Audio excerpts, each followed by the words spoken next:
In 1994, I injured my back off property at the post office. And then they wanted to terminate my employment, even though I was under medical care, make a long story short. And I said, no, you're not going to terminate my 13 or 16 years or whatever I had back then, maybe 10 or 11, whatever. I said, no, you ain't going to terminate my employment.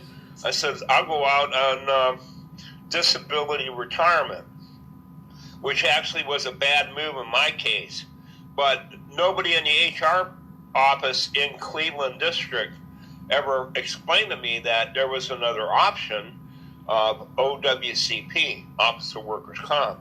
But I couldn't regulate why I would go under Office of Workers' Comp when technically my situation didn't happen.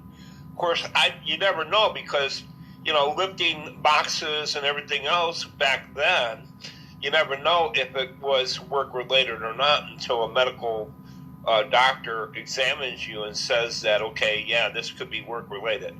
But I just made an assumption that, well, I didn't feel that it was work-related, so I didn't know about filing for OWCP.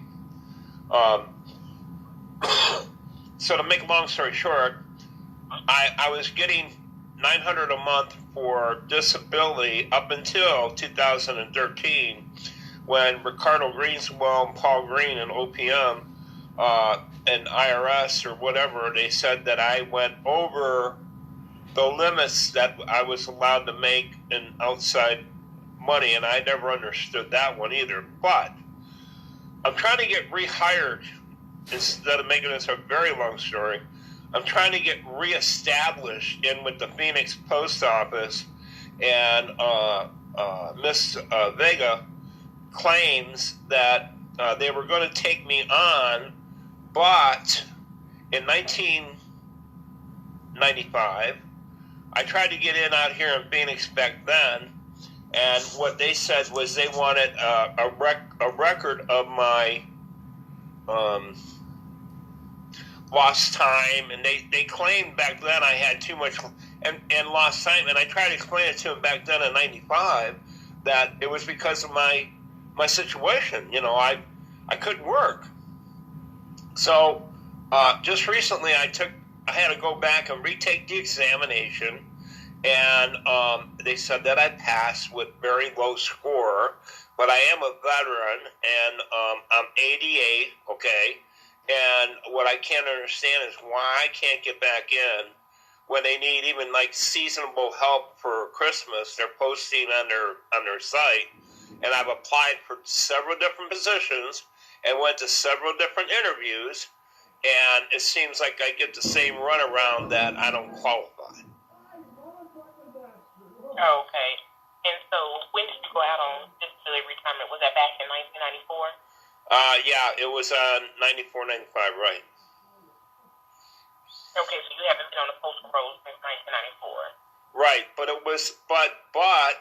was changed over under the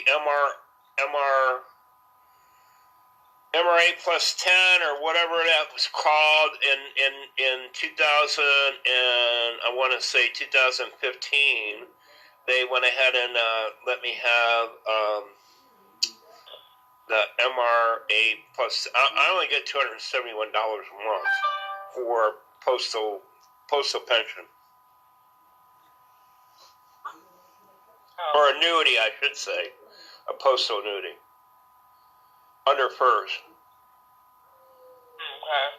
But what Mrs. Vega here in Phoenix wanted me to do was, she was trying to tell me that if I accepted a position in Phoenix,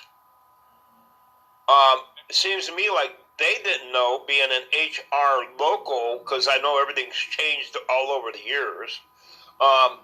She didn't. She's trying to tell me that I needed to get a hold of you guys and say, okay, I'm back to work and I don't need the $271 anymore. And I said, no, I've already talked to all you people, and I told Mrs. Vega the same thing. No, it's on the hiring agency that needs to figure out what they need to do, either pay me less money of 271, minus my 271 or whatever, but they need to figure that out, and they never did get back to me to figure it out. All they did was every time I apply online for something that opens up in the Phoenix district that I can apply for, all I do is get rejected.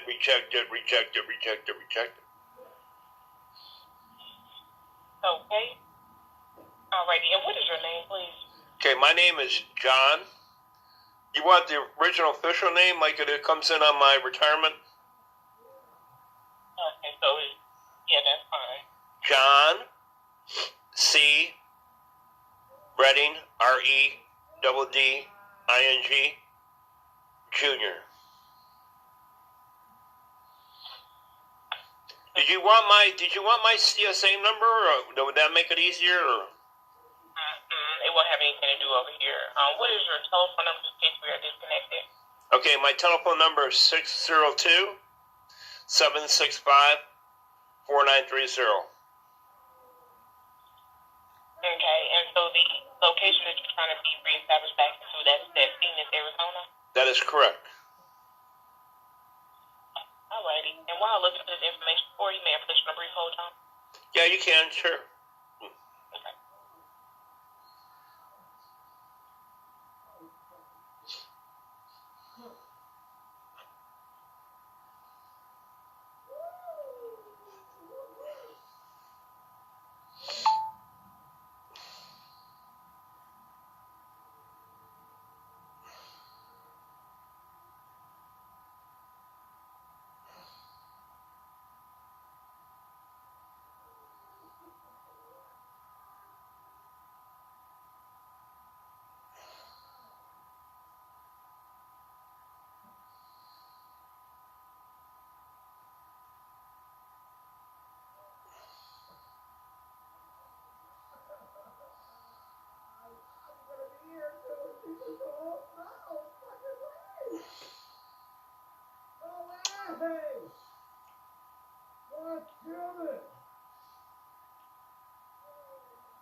Alright, John, thanks for holding.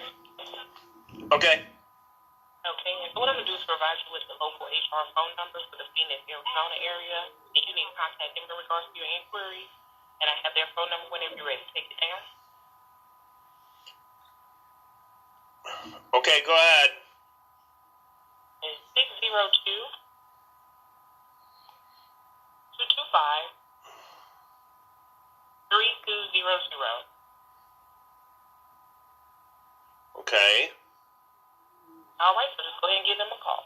Yeah, but I got a question for you, okay? Mm-hmm. I have talked to them. I've talked to Miss Vega, okay, and all I get is the same roll around that I'm not getting from you guys in HRSSC, okay?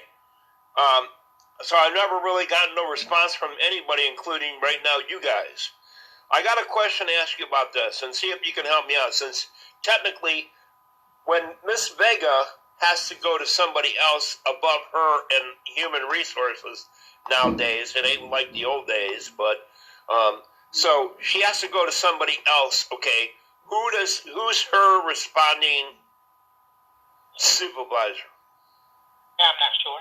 I wouldn't know that information on our end. We process benefit inquiries. We wouldn't have anything to do with hiring. We need to contact her directly to get it corrected. We don't have any of the information in our database. Okay. So it's between Phoenix, Arizona, as far as the job goes, or you need to contact OPM directly. Okay. How do I get a hold of somebody in OPM? Okay, I can give you their phone number. And would that be OPM HR or OPM retirement, or what would it be? It would just be OPM. They handle everything as far as retirement, anything you need to speak with in regards to. Okay. But that phone number is going to be 1-888. Mm-hmm. 767. Okay. 6738. Okay. All right. Well, thank you very much.